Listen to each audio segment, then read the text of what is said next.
호흡, 꿈인가? 아니, 저것은 무엇인가?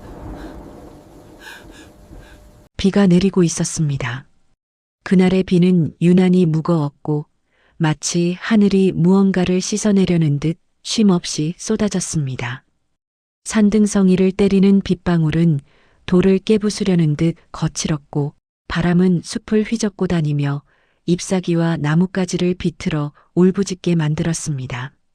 천둥이 산을 두드릴 때마다 숲은 짐승처럼 몸을 떨었고 그 한가운데서 한 사내가 숨을 헐떡이며 달리고 있었습니다. 그는 발을 헛디뎌 미끄러지고 다시 일어나 앞으로 내달렸습니다.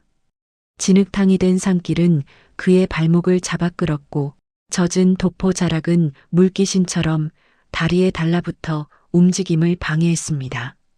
숨을 들이마실 때마다 차가운 비가 목구멍으로 밀려들어와 기침이 터졌고 가슴은 누가 안에서 주먹으로 쳐대는 것처럼 아팠습니다. 그의 이름은 이생. 조선 중기의 선비였고 한양으로 과거를 보러 가던 길이었습니다. 그러나 지금 그는 선비의 체면을 잊고 짐승처럼 달리고 있었습니다. 무언가에 쫓기기라도 하는 사람처럼. 아니, 쫓기는 것은 분명했습니다. 그의 눈은 뒤를 향해 몇 번이고 돌아갔고 번개가 하늘을 찢는 순간마다 그는 뒤에서 무언가가 따라온다는 확신에 가까운 공포를 느꼈습니다. 헉헉, 제발, 제발 그만해. 그의 목소리는 비바람에 찢겨나갔고 산은 그것을 삼켜버렸습니다. 이생은 목이 쉬어가는 것도 몰랐습니다. 다만 그는 반복해 외쳤습니다. 내가 죽인 게 아니란 말이다. 내가 한 일이 아니다. 그 말이 얼마나 우스운 변명처럼 들릴지 그는 알지 못했습니다. 아니, 알면서도 그 말밖에 할 수 없었습니다. 왜냐하면 그가 지금 두 손으로 꼭 움켜쥐고 있는 것이 있었기 때문입니다. 소나기가 저릴 정도로 꽉 쥔 그것은 붉은 비단 손수건이었습니다. 아니, 붉은 비단이라고 해야 할지 핏빛 비단이라고 해야 할지. 손수건은 물에 젖어 축축했고 선명한 붉은 얼룩이 번져 있었습니다. 그때 번개가 다시 한번 하늘을 찢었습니다. 그 짧은 순간 이생의 시야 한쪽에 하얀 것이 스쳤습니다. 하얀 소복, 그리고 바람에 흩날리는 머리칼. 여인의 형상이었습니다. 방금 전까지는 없던 여인이 번개가 켜주는 찰나의 빛 속에서만 나타났다 사라지는 듯 했습니다. 이생은 숨이 멎는 것 같은 공포에 눈을 크게 떴고 심장이 턱 밑까지 치솟았습니다. 그 여인은 말이 없었습니다. 그러나 말이 없어도 충분했습니다. 그녀의 눈빛만으로도 이생은 알 수 있었습니다. 자신을 향한 원망, 아니 원망보다 더 오래되고 깊은 어떤 감정, 씻겨나가지 않는 억울함, 그리고 약속을 기억하는 자의 집착. 이생의 입술은 파르르 떨렸습니다. 그는 소리 없는 비명을 지르며 결국 발을 헛디뎌 넘어졌습니다. 차가운 진흙이 얼굴에 튀었고 손수건을 쥔 손이 땅을 짚는 순간 손수건에서 뚝하고 무언가가 떨어져 진흙 위로 번졌습니다. 피었습니다. 분명 피었습니다. 비와 섞여 흘러내리는데도 그 붉은 빛이 너무 선명해 이생은 잠시 비가 붉게 보인다는 착각을 했습니다. 그 순간 귓가에서 목소리가 들렸습니다. 빗소리와 천둥소리 사이로 마치 아주 가까운 곳에서 속삭이는 듯한 목소리. 나른하고도 서늘한 얼음처럼 차가운 여인의 목소리였습니다. 선비님, 어찌하여 저를 밀어내십니까? 이생은 온몸의 털이 곤두서는 감각을 느꼈습니다. 그는 귀를 막았지만 목소리는 손바닥을 뚫고 들어오듯 선명했습니다. 아버님이 남긴 그 뜨거운 약조 20회가 지나도 식지 않고 이 붉은 손수건에 남아있는데 이생은 비명을 지르려 했습니다. 하지만 그 순간 숨이 목에 걸린 듯 소리가 나오지 않았습니다. 그는 더 이상 달릴 힘이 없었습니다. 다리의 감각이 풀렸고 눈앞이 잠시 어두워졌습니다. 마치 누군가가 그의 뒤통수를 쳐서 기절시키려는 것처럼. 그리고 그 어둠 속으로 다시 목소리가 파고들었습니다. 기억하세요.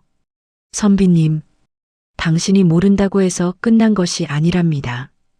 그 다음 순간 이생은 비명을 지르며 잠에서 깨어났습니다. 그는 침상 위에 앉아 있었습니다. 몸이 이불에 감겨 있었고 방 안은 어두웠습니다. 창문 밖에서는 비가 내리는 듯한 소리가 들렸습니다. 그러나 산길의 폭우처럼 거칠진 않았습니다. 한양의 어느 저택에서나 들릴 법한 처마 끝을 두드리는 일정한 빗소리였습니다. 이생은 헐떡였습니다. 가슴이 미친 듯이 뛰었고 이마에는 식은땀이 맺혀 있었습니다. 손은 무언가를 꽉 움켜쥐고 있었고 소나기가 아파서 그가 손을 펴자 믿을 수 없는 것이 그의 손바닥 위에 놓여 있었습니다. 붉은 비단 손수건. 꿈속에서 피가 뚝뚝 떨어지던 바로 그 손수건이었습니다. 이생은 손수건을 내던지려 했습니다. 그러나 마치 손수건이 그의 손에 달라붙기라도 한 것처럼 쉽지 않았습니다. 그는 떨리는 손으로 손수건을 다시 움켜쥐고 중얼거렸습니다. 내가 한 일이 아니다. 나는 아무것도 하지 않았다. 그 말은 방 안에 떨어져 공기 속에 잠깐 떠 있다가 사라질 것 같았지만 이상하게도 누군가에게 닿은 듯 했습니다. 아니, 닿았습니다. 그가 말을 마치자마자 귓가에서 다시 낮고 서늘한 목소리가 울렸습니다. 그날도 이렇게 비가 내렸지요. 이생은 숨을 삼켰습니다. 그는 주변을 둘러보았습니다. 방 안엔 아무도 없었습니다. 촛불 하나가 희미하게 흔들리고 있었고 그 빛이 벽에 길고 얇은 그림자를 만들었습니다. 그러나 그 그림자는 이상했습니다. 촛불이 흔들릴 때마다 그림자의 모양이 아주 잠깐씩 사람의 목이 길어지는 듯 보였습니다. 마치 목을 매단 사람처럼. 이생은 눈을 감고 고개를 저었습니다. 누구냐? 그는 이를 악물고 물었습니다. 그가 질문하는 상대는 사람이 아니라는 걸 알면서도 물을 수밖에 없었습니다. 목소리는 아주 가까이 그의 귀 옆에서 속삭였습니다. 약속은 아직 끝나지 않았습니다. 그 말이 끝나기도 전에 이생의 눈에 붉은 빛이 비쳤습니다. 창호지 너머 어딘가에서 붉은 등롱처럼 붉은 빛이 아주 희미하게 번지고 있었습니다. 이생은 자신이 어디에 있는지 잠시 잊었습니다. 그 붉은 빛은 꿈속의 산길을 떠올리게 했고 동시에 그 붉은 빛은 마치 나를 따라오라고 부르는 신호처럼 느껴졌습니다. 그 밤 이후로 이생은 제대로 잠을 이루지 못했습니다. 비가 오는 날이면 더욱 그랬습니다. 가끔 이유 없이 가슴이 답답해졌고 비가 내리면 알 수 없는 슬픔이 밀려왔습니다. 그것은 자신의 것이 아닌 감정처럼 느껴졌습니다. 마치 어떤 여인이 그의 가슴 안에서 울고 있는 것처럼. 그러나 이생은 그것을 믿지 않으려 했습니다. 그는 선비였고 이 세상에 귀신이 어딨냐며 웃던 사람이었습니다. 그는 활자로 배우고 논리로 세상을 재단하는 사람이었습니다. 그럼에도 불구하고 손수건은 사라지지 않았습니다. 붉은 손수건은 어딜 숨겨도 다시 그의 곁으로 돌아왔습니다. 상자에 넣고 잠가도 다음 날이면 그의 책상 위에 놓여 있었습니다. 불태우려 하면 촛불이 꺼지고 바람이 불어 마치 태우지 말라고 막는 것처럼 느껴졌습니다. 결국 이생은 도망치듯 집을 떠났습니다. 과거를 보러 한양으로 가야 하는 길이기도 했습니다. 아버지는 조정의 중신이었고 이생은 어려서부터 비단옥과 책에 둘러싸여 자라 과거 급제는 시간 문제라고 모두가 말했습니다. 이생 스스로도 그렇게 믿고 있었습니다. 그는 한양에 올라가 장원급제에 금이 환영할 것이라 호언장담했고 주변의 안악들이 물동이를 들고도 그를 넋 잃고 바라본다는 말이 우스개로 돌 정도로 젊고 훤칠했으며 자신감이 넘쳤습니다. 그런 이생이었습니다. 그가 길을 떠나던 날 하늘은 참으로 맑았습니다. 산새 소리는 청아했고 바람은 시원했으며 햇빛은 따뜻했습니다. 이생은 부채를 펴들고 여유롭게 길을 걸었습니다. 그는 혼잣말처럼 웃으며 말했습니다. 허허, 날씨 한번 좋구나. 이번 과거 급제는 떼어놓은 당상이 아니겠는가. 내 반드시 장원급제하여 금이 환영하리라. 하지만 산의 날씨는 여인의 마음보다 변덕스럽다고 했던가요? 이생이 깊은 산중에 들어서자마자 거짓말처럼 하늘빛이 변하기 시작했습니다. 파랗던 하늘이 순식간에 검붉은 먹구름으로 뒤덮이더니 스산한 바람이 불어와 나뭇가지를 기괴하게 흔들었습니다. 새소리는 사라졌고 숲은 갑자기 숨을 죽인 듯 조용해졌습니다. 그 조용함이 오히려 더 불길했습니다. 그리고 마른 하늘에 날벼락이 치듯 천둥이 울렸습니다. 쾅! 이생은 놀라 부채를 접었습니다. 이게 무슨 병고란 말인가. 조금 전까지만 해도 말이 끝나기도 전에 비가 쏟아졌습니다. 양동이로 퍼붓는 듯한 장대비가 산을 때렸고 그 비는 사람이 맞고 버틸 수 있는 수준이 아니었습니다. 산길은 순식간에 진흙탕이 되었고 사방은 칠흑 같은 어둠에 잠겼습니다. 낮인데도 밤처럼 어두웠습니다. 눈앞이 흐려져 길의 표식이 하나둘 사라지고 방향을 알려주던 나무의 흔적도 빗물에 씻겨 지워졌습니다. 이생은 당황해 주변을 둘러보았습니다. 조금만 더 가면 주막이 있을 터인데 어찌 이리. 그는 산길에서 길을 잃고 있었습니다. 비는 그의 체온을 빼앗아갔고 젖은 도포는 몸에 달라붙어 무겁게 늘어졌습니다. 발을 옮길 때마다 진흙이 발을 잡아 끌었습니다.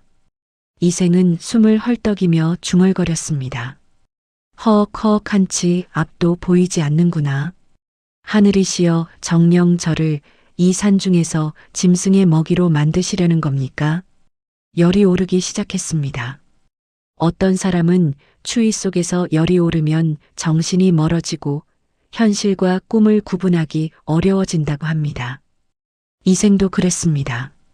그는 자신이 산길을 걷는지 누군가의 악몽 속을 헤매는지 구분이 되지 않았습니다. 죽음의 공포가 엄습하던 바로 그때였습니다. 절벽 끝에서 붉은 빛 하나가 그의 시야에 들어왔습니다. 비바람 속에서도 꺼지지 않는 붉은 등롱이었습니다. 그 불빛은 기이할 정도로 선명했고 마치 누군가 일부러 그를 부르고 있는 듯 했습니다. 이생은 잠시 멈춰섰습니다. 절벽 끝에 등롱이라니 상식적으로 말이 되지 않았습니다. 그러나 지금 이생에게 상식은 사치였습니다. 살고 싶었습니다. 살아야 했습니다. 살아야 한양에 가고 과거를 보고 아버지의 얼굴을 보고 그리고 이 끈적한 악몽에서 벗어날 수 있을 것 같았습니다. 이생은 홀린 듯 중얼거렸습니다. 불빛? 저런 벼랑 끝에 주막이? 지금은 귀신이라도 상관없다. 살아야 해. 저 불빛 아래로 가야만 해. 그는 네 발로 기다시피 절벽을 기어 올랐습니다. 손가락 사이로 진흙이 끼고 손바닥이 찢어져 피가 섞인 물이 흘러내렸습니다. 비는 그 피를 씻어갔지만 아픔은 남았습니다. 그렇게 그는 등롱 아래 도착했고 그곳에 낡았지만 단정한 주막 한 채가 서 있는 것을 보았습니다. 문을 두드리기도 전에 문은 조용히 열렸습니다. 문틈으로 따뜻한 공기와 자욱한 안개 같은 것이 흘러나왔고 그 안개에는 기이한 향기가 섞여 있었습니다. 난초향 같기도 했고 젖은 흙냄새 같기도 했고 무엇보다 어딘가 비릿했습니다. 인간의 코가 본능적으로 위험을 감지하는 냄새. 그리고 문을 열고 나타난 여인이 있었습니다. 하얀 소복을 입은 여인이었습니다. 빗물에 젖어 소복이 몸에 달라붙어 있었고 그 너머로 비치는 살결은 백자처럼 희었습니다. 얼굴은 지나치게 하얗고 입술은 너무 창백했으며 눈빛에는 깊은 슬픔이 서려 있었습니다. 그런데 이상하게도 이생은 그 여인을 보는 순간 공포보다 먼저 안도감을 느꼈습니다. 마치 살았다는 생각이 먼저 들었습니다. 여인은 조용히 말했습니다. 귀한 손님이 오셨군요. 이 굳은 비를 다 맞으시고 어서 들어오시지요. 그녀는 잠시 이생을 바라보더니 마치 오래전부터 알고 있던 사람을 보는 눈으로 덧붙였습니다. 당신이 오기를 아주 오래전부터 기다리고 있었습니다. 이생은 그 말이 이상하다는 걸 알면서도 따뜻함에 굴복했습니다. 그는 젖은 옷을 털며 안으로 들어갔습니다. 그 순간 문턱을 넘는 순간 바깥의 빗소리가 갑자기 멀어졌습니다. 마치 비가 주막 밖을 두드리는 것이 아니라 아주 먼 곳에서 들리는 것처럼 희미해졌습니다. 이생은 잠시 멈칫했습니다. 그러나 여인은 아무렇지 않게 안쪽으로 안내했습니다. 주막 안은 현실 같지 않았습니다. 촛불이 몇 개 켜져 있었는데 그 촛불은 이상하게도 바람에도 흔들리지 않았고 공기는 따뜻했으며 방 안의 온도는 너무 편안했습니다. 산속 폭우 한가운데서 이런 따뜻함이라니 그것 자체가 기괴했습니다. 여인은 자신을 월하라 소개했습니다. 저는 월하라 합니다. 그리고 이어서 아주 작은 소리로 말했습니다. 이곳은 길 잃은 이들이 잠시 쉬어가는 곳이지요. 이생은 그 말이 무슨 뜻인지 이해하지 못했습니다. 그는 다만 고열로 흔들리는 정신을 붙잡기 위해 술을 찾았습니다. 여인은 마치 그를 읽기라도 한 듯 술병을 꺼냈습니다. 술 한잔 하시겠습니까? 몸이 불덩이 같으십니다. 이생은 사양하려 했습니다. 그러나 입술이 떨리고 손끝이 얼어붙어 거절할 힘도 없었습니다. 그는 술잔을 받아들었습니다. 여인이 따라주는 술은 맑았는데 향이 달콤했습니다. 술 냄새라기보다 꽃향과 꿀향이 섞인 것 같았습니다. 이생이 한 모금 삼키자 술은 뜨거운 불길이 되어 목구멍을 타고 내려갔습니다. 그 불길은 오장육부를 훑으며 번졌고 순간 이생은 살아있다는 감각을 되찾았습니다. 월하는 조용히 웃었습니다. 이 술은 사람의 간장을 녹이고 근심을 잊게 하는 술이랍니다. 이생은 술잔을 내려놓으며 물었습니다. 낭자, 어찌 이 깊은 산중에 홀로 주막을? 월하는 잠시 대답하지 않았습니다. 그녀의 눈동자 안에는 깊은 어둠이 깔려 있었고 그 어둠은 촛불보다 더 오래된 것처럼 보였습니다. 그러다 그녀는 아주 조용히 말했습니다. 혼자가 아닙니다. 저는 오래전부터 누군가를 기다려왔으니까요. 이생은 그 말에 이상한 전율을 느꼈습니다. 그가 다시 묻기 전에 월하는 고개를 살짝 기울이며 덧붙였습니다. 약속한 사람을요. 약속? 그 단어가 이생의 머리를 쳤습니다. 꿈속에서 들렸던 그 목소리. 약속은 아직 끝나지 않았다. 이생은 자신도 모르게 손이 품으로 향하는 것을 느꼈습니다. 붉은 손수건이 거기에 있었기 때문입니다. 그러나 월하의 눈빛이 순간 달라졌습니다. 선비님, 그녀는 아주 부드럽게 말했지만 그 부드러움에는 날이 서 있었습니다. 이 주막에는 몇 가지 약속이 있습니다. 이생은 웃어넘기려 했습니다.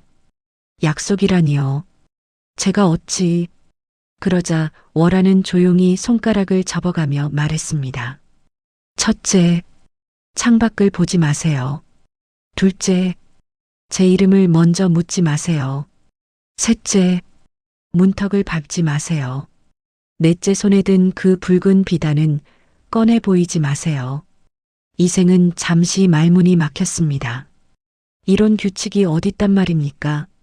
그는 선비였고 예법과 도리를 안다고 자부했지만 이건 예법이 아니라 금기였습니다. 금기는 대개 이유가 있습니다.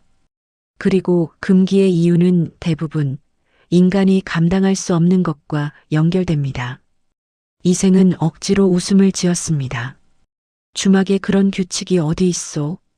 낭자께서도 참. 그때 월아의 얼굴에서 웃음이 사라졌습니다. 촛불이 지직하고 한 번 울었고 바깥 빗소리가 잠깐 뚝 끊긴 듯 하다가 다시 들려왔습니다. 마치 누군가가 귀를 막았다가 떼어주는 것처럼 월아가 말했습니다.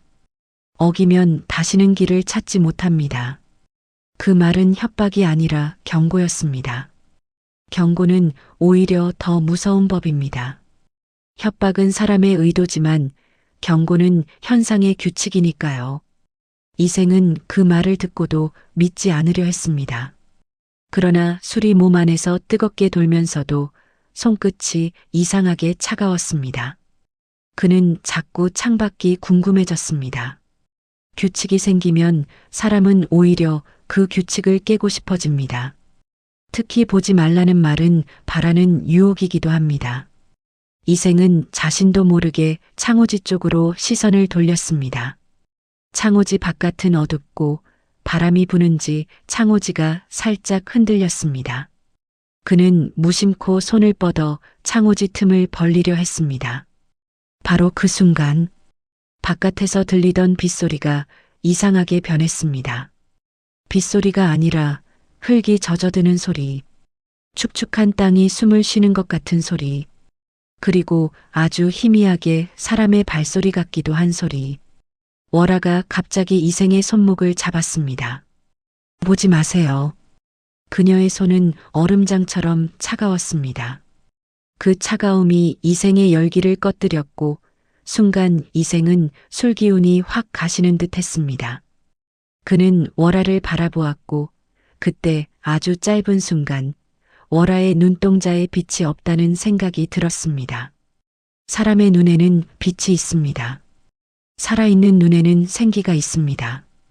그런데 월아의 눈은 너무 깊고 고요해 마치 우물 속을 들여다보는 것 같았습니다. 이생은 얼어붙은 채 고개를 끄덕였습니다. 알겠소. 보지 않겠소. 월아는 그제야 손을 놓았고 다시 술잔을 채워주었습니다. 이생은 술을 마셨습니다. 그리고 또 마셨습니다. 술이 달콤했고 달콤함이 그의 공포를 녹였습니다. 그 달콤함 속에서 월아의 슬픔은 더 선명해졌습니다. 그녀가 웃을수록 눈빛에는 슬픔이 고였고 그녀가 조용히 숨을 쉬는 순간마다 방 안에는 잠깐 흙냄새가 스쳤습니다. 월아는 이생에 젖은 도포끈을 풀어주었습니다. 손길이 닿는 곳마다 이생은 전율했습니다. 그 전율은 관능이기도 했지만 어딘가 죽음의 기척 같기도 했습니다. 인간은 본능적으로 압니다.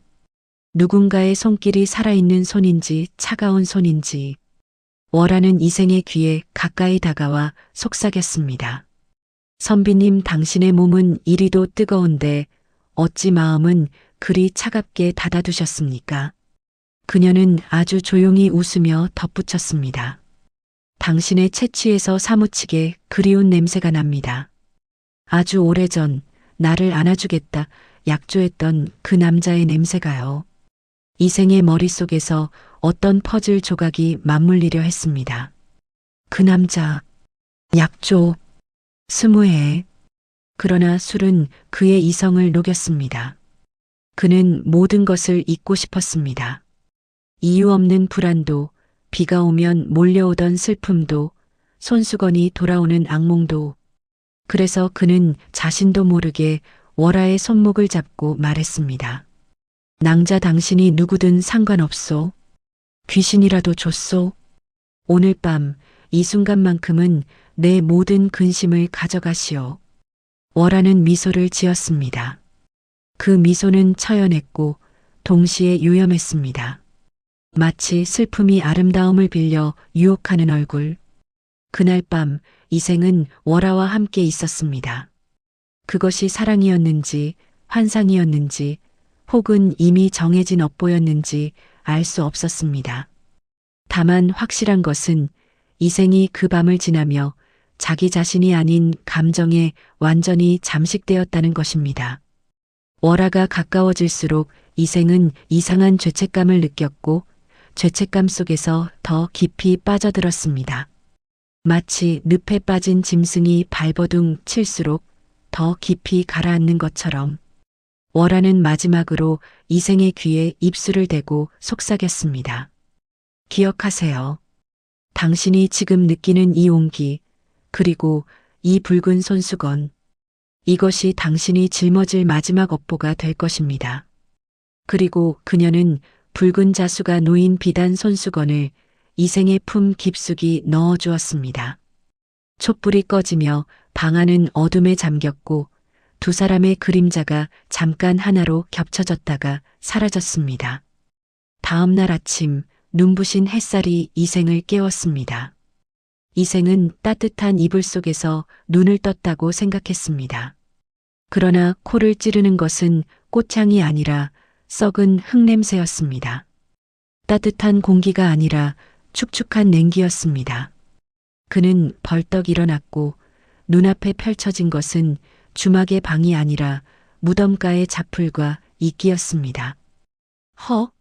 이게 어찌 된 일이야. 낭자, 월아 낭자. 그는 비명을 지르며 주위를 둘러보았습니다. 그러나 아무도 없었습니다. 주막도 없었습니다. 붉은 등롱도 없었습니다. 하룻밤의 온기와 향기는 사라지고 비릿한 흙냄새만 남아 있었습니다. 그리고 그는 자신이 누워있던 꽃이 다름 아닌 자풀이 무성한 폐무덤 위라는 것을 깨달았습니다. 이생의 등골이 오싹해졌습니다. 그는 떨리는 손으로 품속을 더듬었습니다. 내 품의 손수건이. 그는 붉은 비단 손수건을 꺼냈습니다. 향기는 사라지고 피 냄새만 더 진해진 듯 했습니다. 손수건은 젖어 있었고 붉은 얼룩은 더 깊어져 있었습니다. 마치 그 밤이 꿈이 아니었음을 증명하는 증거처럼. 그때 그의 시선이 옆으로 향했습니다. 무덤 옆에 비스듬히 선 비석이 있었습니다. 이끼가 잔뜩 끼어 글자가 보이지 않았습니다. 이생은 무언가에 홀린 듯 비석에 다가가 손으로 이끼를 닦아냈습니다. 손끝에 차가운 돌의 감각이 전해졌고 그 차가움은 월아의 손과 비슷했습니다. 이끼가 벗겨지자 글자가 드러났습니다. 월아. 이생은 숨이 막혔습니다. 월아? 20년 전 죽은 여인? 그 옆에 다른 글자가 있었습니다. 정혼자라는 글자, 그리고 그 아래 이름. 이생은 그 이름을 읽는 순간 몸 안의 피가 식어버리는 느낌을 받았습니다. 입한서? 그는 믿을 수 없어 다시 읽었습니다. 이 입한서. 그리고 그 다음 순간 그는 깨달았습니다. 입한서는 자신의 아버지의 호칭이었습니다. 사람들은 그의 아버지를 입한서라 불렀습니다. 이생의 입에서 절규가 터져 나왔습니다. 아버지. 아버지가 왜 죽은 여인의 정혼자로 적혀 있단 말이냐? 그때 바람이 불었습니다. 햇살이 있는데도 차가운 바람이 불어 풀들이 한꺼번에 눕고 일어났습니다. 그리고 귓가에서 다시 목소리가 들렸습니다. 이번엔 원망이 아니라 이상할 정도로 억눌린 슬픔이었습니다. 도망치지 마세요. 이생은 그 자리에서 무너졌습니다. 그는 이제 알 수밖에 없었습니다. 이건 단순한 악몽이 아니라 자신이 모르는 집안의 빚이 현실로 올라온 사건이라는 것을. 이생은 혼비백산의 산을 내려갔습니다. 마을에 도착하자 사람들은 그를 이상한 눈으로 바라봤습니다. 젖은 도포의 흙투성이 얼굴, 손에는 붉은 손수건을 꽉 쥔 선비. 누가 봐도 제정신이 아니었습니다. 그러나 이생은 멈추지 않았습니다. 그는 마을에서 가장 오래 산 노인을 찾아가 무릎을 꿇었습니다. 노인장 월하라는 여인을 아십니까? 이 무덤 이 비석 대체 무슨 뜻입니까? 노인은 이생을 한참 바라보더니 길게 한숨을 내쉬었습니다. 마치 올 것이 왔다는 얼굴. 20해 전 일이지. 노인의 입에서 흘러나온 이야기는 참혹했습니다. 이생의 아버지는 젊은 시절 찢어지게 가난한 선비였습니다. 구멍난 문풍지 사이로 바람이 들어오는데 땔감이 없어 냉골에서 덜덜 떨며 책을 읽었고 끼니는커녕 물로 배를 채워 붓을 들 힘조차 없었습니다.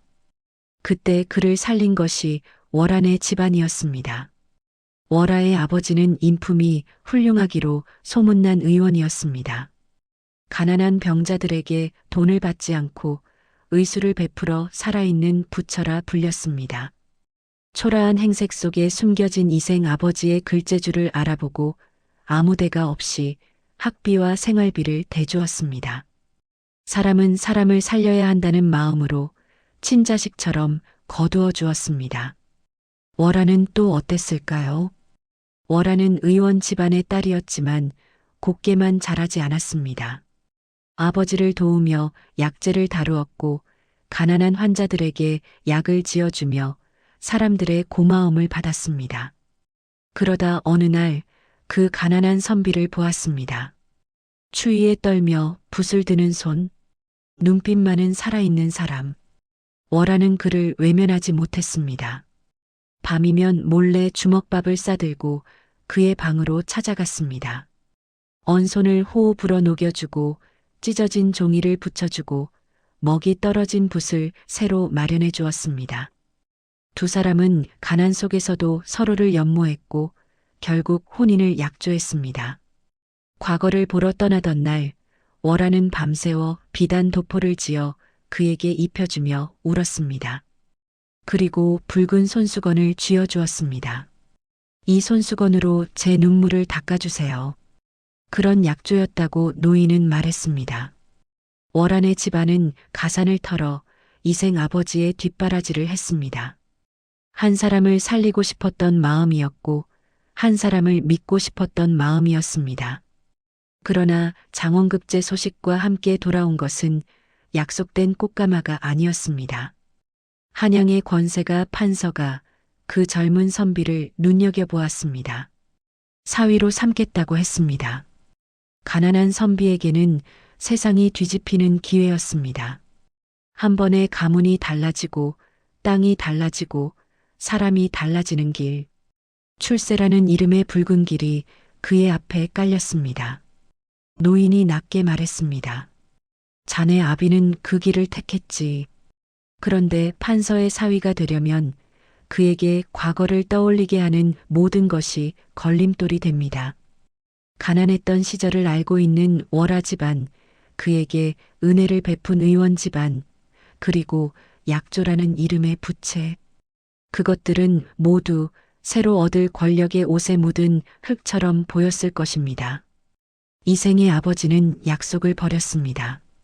그것만으로 끝나지 않았습니다. 그는 월하의 집안을 역적으로 몰았습니다. 살아있는 부처라 불리던 의원을 역모를 꾀했다는 누명으로 끌어내렸습니다. 조정의 칼날은 무섭고 빠릅니다. 누명은 진실보다 빨리 움직입니다. 사람들은 한번 역적이라는 말을 들으면 그 사람의 얼굴을 다시 보지 않습니다. 눈을 돌립니다. 침묵합니다. 그 침묵이 칼이 됩니다. 월하의 부모는 처형되었습니다. 월하는 그 광경을 지켜보았습니다. 그리고 관비로 끌려가 치욕을 당하느니 스스로 목숨을 끊었습니다. 그녀는 붉은 손수건을 품에 안고 죽었습니다. 손수건은 약조였고 약조는 끊어졌고 끊어진 약조는 원한이 되었습니다. 노인은 마지막 말을 하며 고개를 떨구었습니다. 급히 맺힌 원한이 20회를 돌아 결국 자네에게까지 이어진 게야. 이생은 그 이야기를 듣는 동안 몇 번이나 숨을 삼켰습니다. 자신이 누려온 비단옷, 좋은 책, 넓은 집, 사람들의 존경 그 모든 것이 누군가의 피 위에 세워졌다는 사실을 받아들이기 어려웠습니다. 그는 흔들리는 다리로 집으로 향했습니다.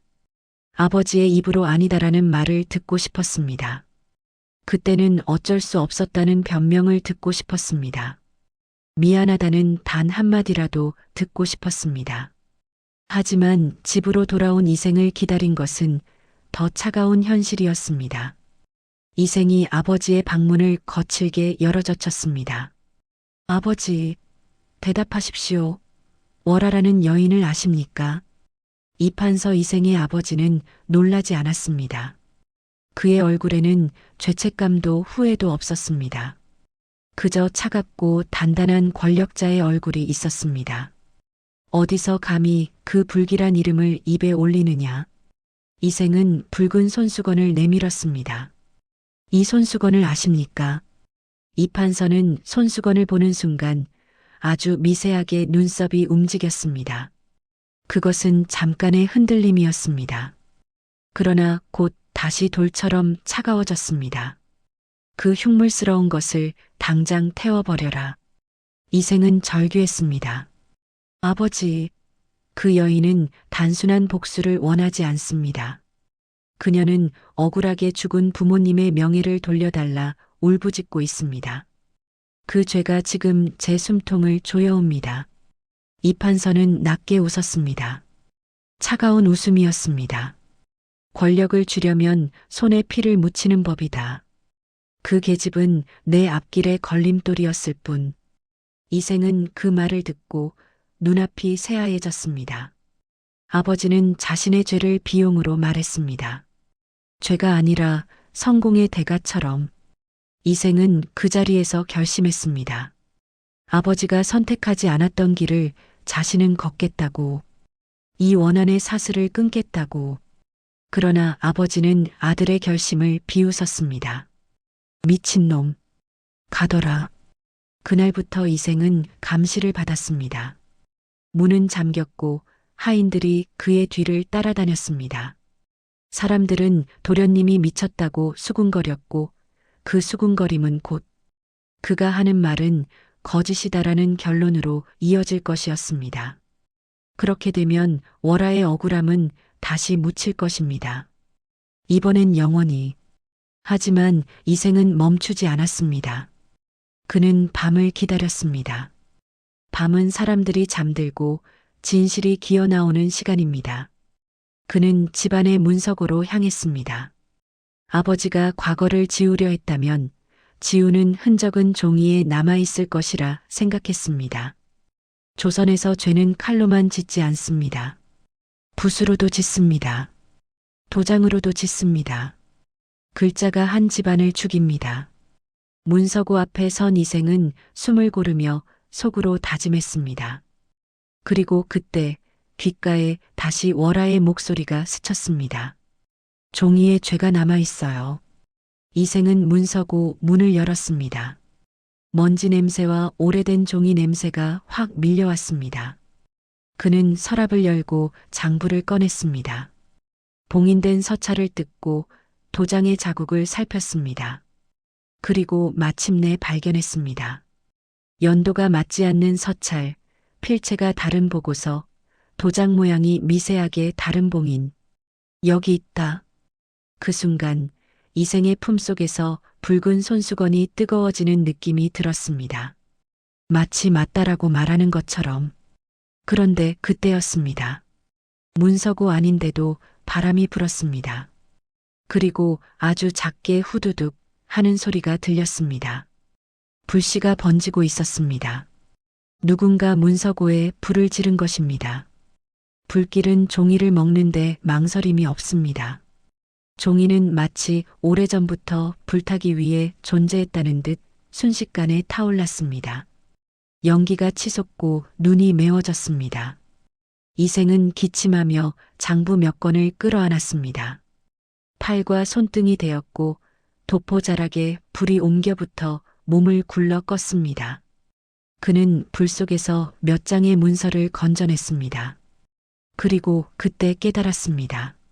아버지는 끝까지 숨길 것이다. 숨기기 위해서라면 아들을 태울 수도 있을 것이다. 이생은 증거를 숨겼습니다. 그리고 다음 날 더 무서운 것을 깨달았습니다. 문서만으로는 부족하다는 것. 조선의 권력은 문서도 뒤집습니다. 도장도 다시 찍습니다. 글자는 바꿀 수 있습니다. 하지만 사람의 기억은 완전히 지우기 어렵습니다. 이생은 사람을 찾아야 했습니다. 그날의 일을 알고 있는 사람, 도장을 찍던 현장에 있었던 사람, 조작을 수행했던 하급관리. 며칠을 헤매다 이생은 한 사람을 찾았습니다. 지금은 늙고 초라해졌지만 눈빛 속에 두려움이 살아있는 남자였습니다. 그는 과거 관청에서 서리로 일했던 자였습니다. 문서를 다루던 손, 도장을 보던 눈, 증인은 처음엔 입을 열지 않았습니다. 말하면 죽습니다. 목소리가 떨렸습니다. 그 양반은 사람을 부립니다. 말하는 자를 가만두지 않습니다. 이생은 조용히 말했습니다. 당신이 말하지 않으면 또 다른 누군가가 대신 죽습니다. 20해 전처럼. 그 말은 협박이 아니라 사실이었습니다. 이생은 자신이 이미 대신 숨이 조여오는 것을 느끼고 있었기 때문입니다. 증인은 결국 고개를 떨구었습니다. 그는 낮게 말했습니다. 그날 누가 서찰을 꾸몄는지, 누가 도장을 찍었는지, 누가 역적이라는 말을 위에서 내려보냈는지, 그리고 그 모든 것이 어디로 올라갔는지. 이생은 그 증언을 들으며 몸 안에서 무언가가 부서지는 느낌을 받았습니다. 아버지의 죄가 확실해질수록 자신이 아버지의 피라는 사실이 더 끔찍해졌습니다. 그때 문 밖에서 발소리가 들렸습니다. 조용히, 그러나 분명히. 그리고 문을 두드리는 소리. 낯선 목소리가 낮게 말했습니다. 안에 누구냐?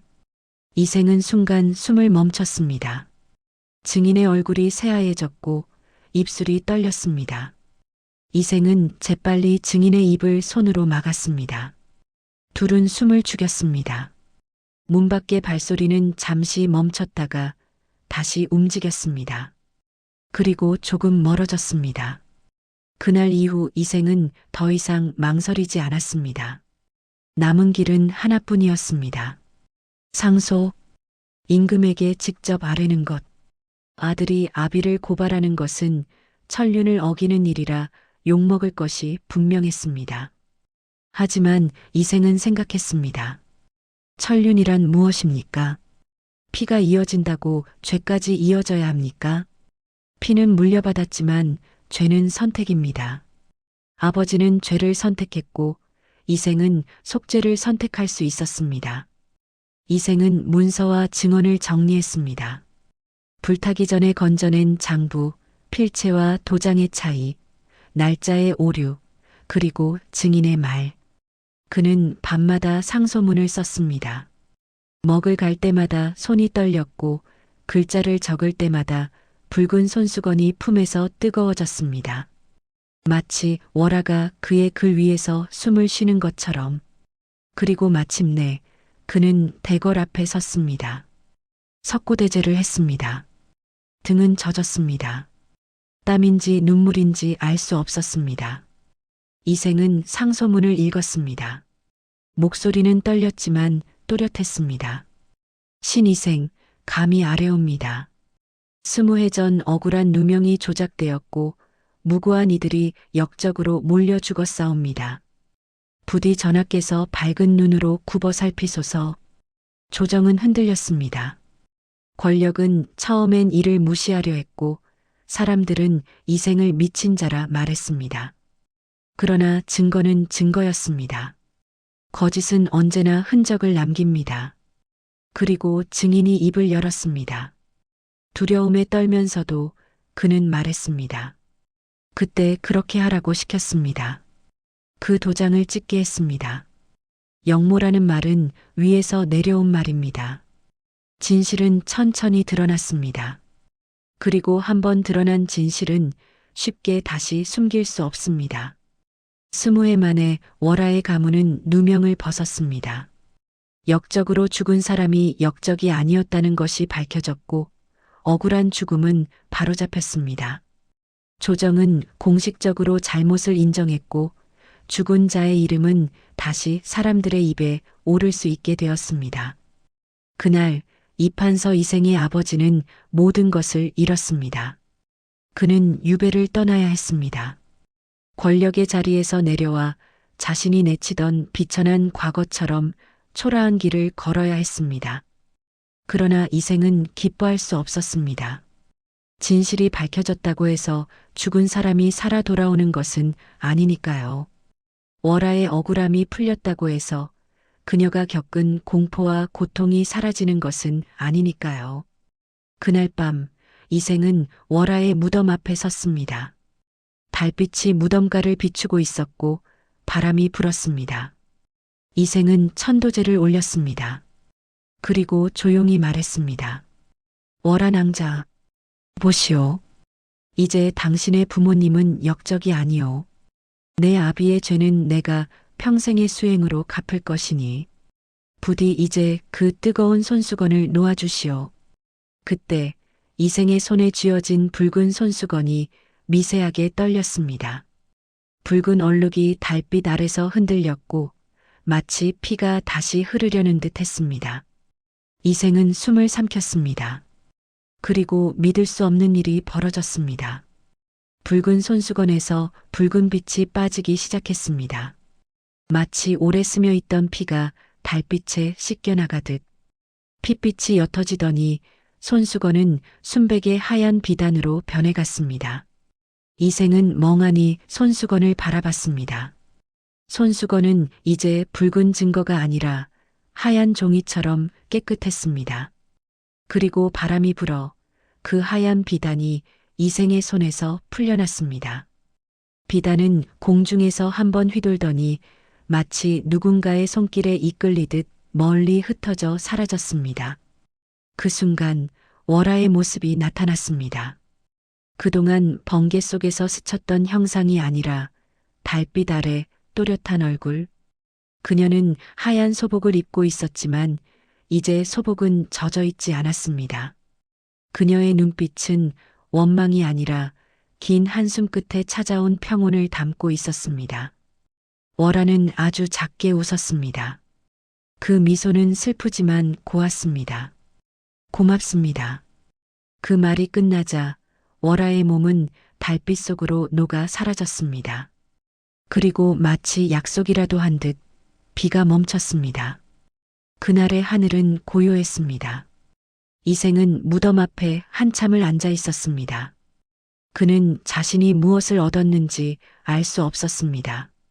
관직도, 가문의 영광도, 아버지의 사랑도 잃었습니다. 하지만 그는 어떤 의미에서는 처음으로 자기 인생을 선택했습니다. 남이 깔아준 길이 아니라 피로 얼룩진 길에서 벗어나려 발버둥 친 선택. 그 후 이생은 세속을 떠나 산으로 들어갔습니다. 비단옷 대신 누비옷을 입었고 세상의 욕망 대신 속죄의 시간을 살았습니다. 그는 더 이상 장원급제를 꿈꾸지 않았습니다. 대신 매일 아침 일어나 물을 깃고 밥을 짓고 조용히 책을 읽었습니다. 책의 글자는 이제 출세의 사다리가 아니라 자신을 다스리는 법이었습니다. 비 오는 날이면 그는 여전히 붉은 등롱을 떠올립니다. 절벽 끝에서 꺼지지 않던 그 불빛. 그것은 공포가 아니라 죄의 기억이자 다시는 잊지 않겠다는 다짐입니다. 어떤 사람은 죄를 잊어 편안해지고 어떤 사람은 죄를 기억해 인간이 됩니다. 그리고 이 이야기는 우리에게 묻고 있습니다.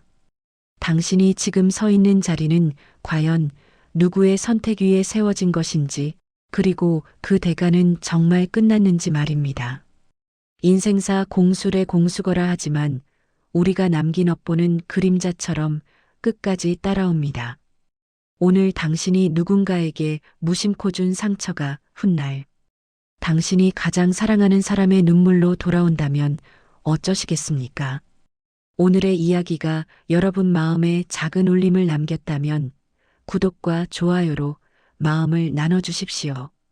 여러분이 겪었거나 알고 있는 기이한 인과응보의 이야기, 혹은 끝내 풀리지 못한 억울함의 이야기들이 있다면 댓글로 들려주십시오.